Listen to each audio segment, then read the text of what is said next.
اب زبیر جب اپنے گھر والوں پہ زور دیتا ہے، اپنی ماں سے التجا کرتا ہے کہ میں ٹھیک ہونا چاہتا ہوں، خدا کے لیے مجھے کسی اچھے ڈاکٹر کے پاس لے جائیں، تو فائنلی شہانہ اور اماں کو زبیر کی حالت پہ ترس آ ہی جاتا ہے اور زبیر کو ایک اچھے آئی اسپیشلسٹ کے پاس لے جاتی ہیں۔ آئی اسپیشلسٹ کمپلیٹ چیک اپ کے بعد بتاتا ہے کہ ان کی بینائی تو واپس آ سکتی ہے لیکن علاج کافی مہنگا ہے۔ اب زبیر کے دل میں تو ڈاکٹر کی بات سن کے امید کی ایک کرن جاگتی ہے، وہ تو بس ٹھیک ہونا چاہتا ہے، جس کے بعد زینت اور بچوں کو تلاش کر کے انہیں اپنے ساتھ رکھنا چاہتا ہے اور انہیں وہ سب دینا چاہتا ہے جس کا وہ حق رکھتے ہیں۔ لیکن شہانہ اور اماں تو ڈاکٹر کی بات سن کے کافی پریشان ہو جاتی ہیں کہ گھر کے حالات تو پہلے ہی بہت خراب جا رہے ہیں، زبیر نے تو پہلے ہی اس بیماری کی وجہ سے کمانا چھوڑ دیا ہے اور ویسے بھی گھر کے جو آج حالات ہیں زبیر کی ہی وجہ سے ہیں، نہ وہ اس ستارہ سے شادی کرتا، نہ ہی ستارہ جہانگیر کو اپنے ساتھ ملا کے زبیر کو زہر دے کے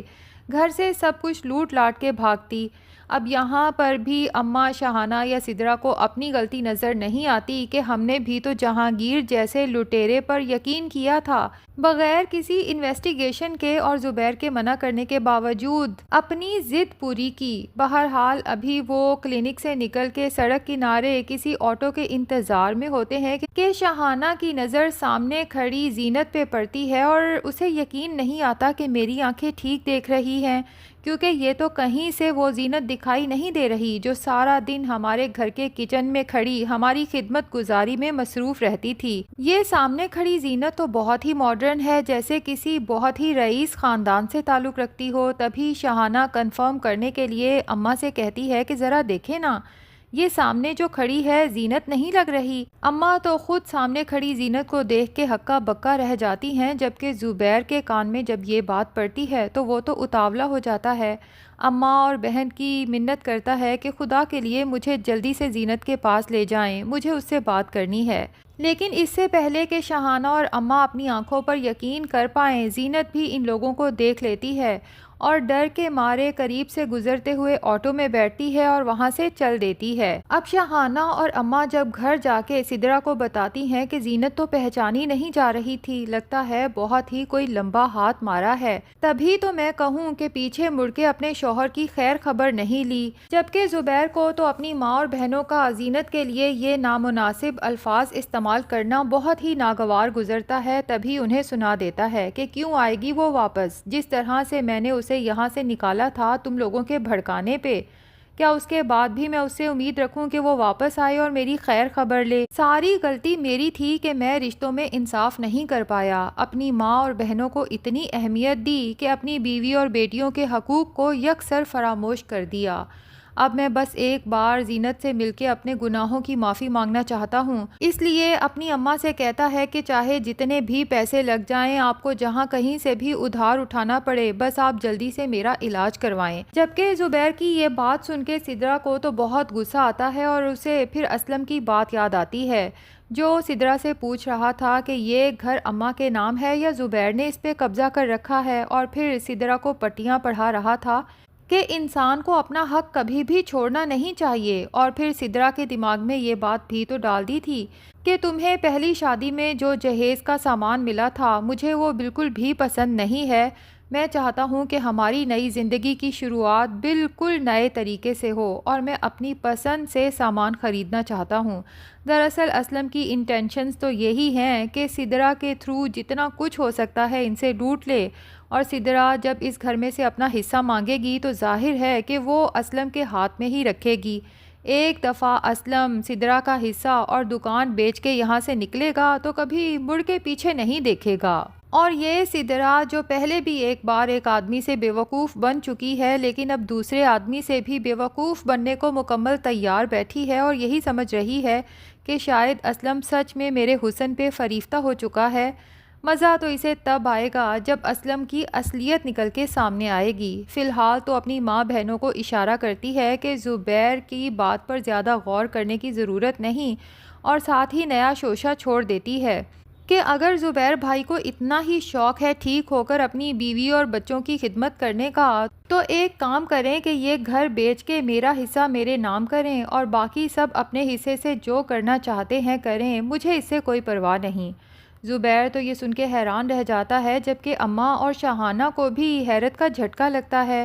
اماں کہتی ہیں سدرا تم پاگل تو نہیں ہو گئی، یہ گھر بیچیں گے تو ہم رہیں گے کہاں؟ اور زبیر کہتا ہے کہ شاید آپ لوگ بھول گئے ہیں کہ یہ گھر مجھے کوئی باپ کی وراثت سے نہیں ملا، بلکہ میں نے اپنے خون پسینے کی کمائی سے بنایا ہے۔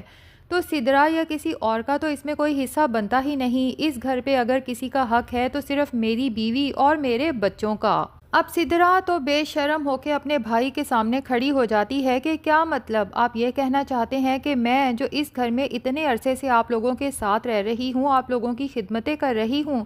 میرا اس گھر پہ کوئی حق ہے، نہ ہی کوئی حصہ؟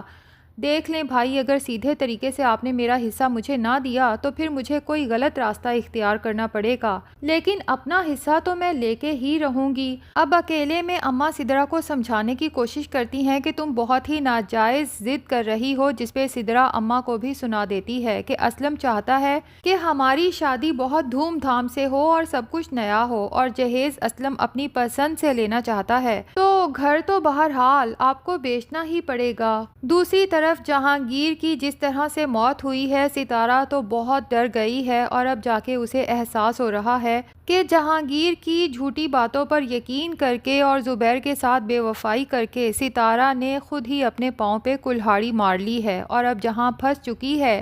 یہ ایک دلدل ہے جس سے نکلنا ستارہ کے لیے بہت مشکل ہے۔ ویسے تو اسے جہانگیر کے لیے بھی افسوس ہی ہوتا ہے کہ اسے اس طرح سے مارنا نہیں چاہیے تھا۔ اب ستارہ تو اس سوگ سے خود کو نکال ہی نہیں پاتی، جبکہ بھائی جی اپنا آرڈر سنا دیتے ہیں کہ زیادہ دن سوگ منانے کی ضرورت نہیں، اس کی لکھی ہی ایسے تھی، اور ویسے بھی آج شام میرے دوستوں کی پارٹی ہے تو تم اچھی سی تیار ہو کے آ جانا، ورنہ پھر دوسری صورت میں تمہیں یاد ہے نا کہ تمہارا کیس ابھی تک تھانے میں موجود ہے اور اس پہ انویسٹیگیشن بھی جاری ہے، تمہیں حوالات میں بند کروانے کے لیے میری بس ایک فون کال ہی کافی ہے۔ ستارہ تو سوچتی ہے کہ کاش کوئی راستہ ہو کہ میں ایک بار یہاں سے نکل جاؤں، اپنے گناہوں کی توبہ کرتی ہے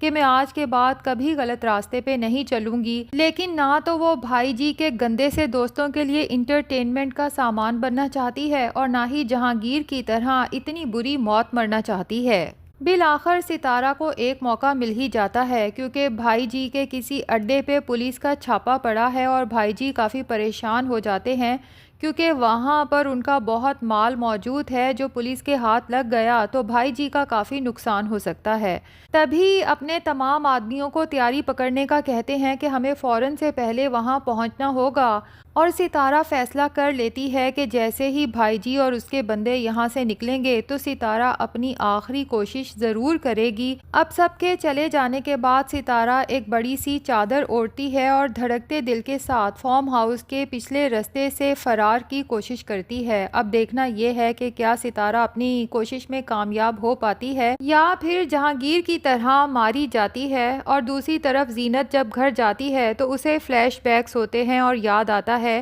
کہ زبیر کے ہاتھ میں سٹک تھی، یعنی وہ ٹھیک سے چل نہیں پا رہا تھا، آنکھوں پہ بھی گلاسز لگے تھے، یعنی وہ ٹھیک سے دیکھ بھی نہیں پا رہا تھا،